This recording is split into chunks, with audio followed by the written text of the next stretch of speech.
Don't forget to like, subscribe, share, and drop a quick comment to help us keep the conversations going.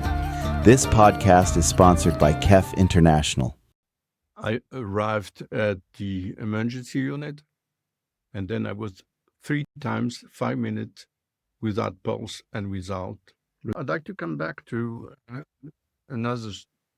I consider myself a survivor from the Second World War. Many things happened during my life, and I'll give you an example.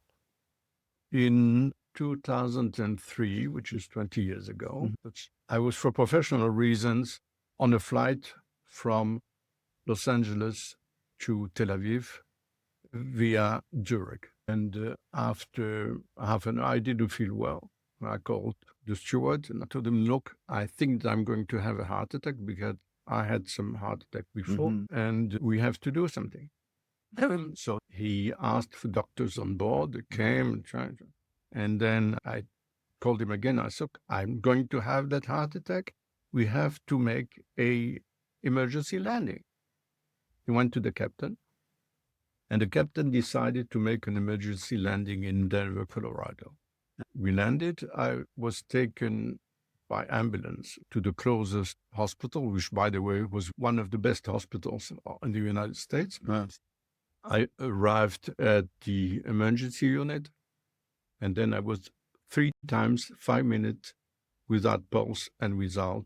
It's written. I still have the documents. Clinical death. Then I was for 12 days in full coma, and my wife didn't know where I was. She came with my son, and 12 days later, I opened my eyes. And I stayed there for another month at the hospital.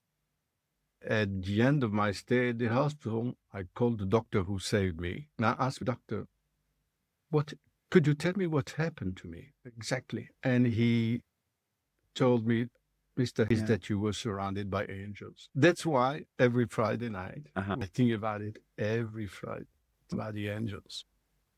That's extraordinary.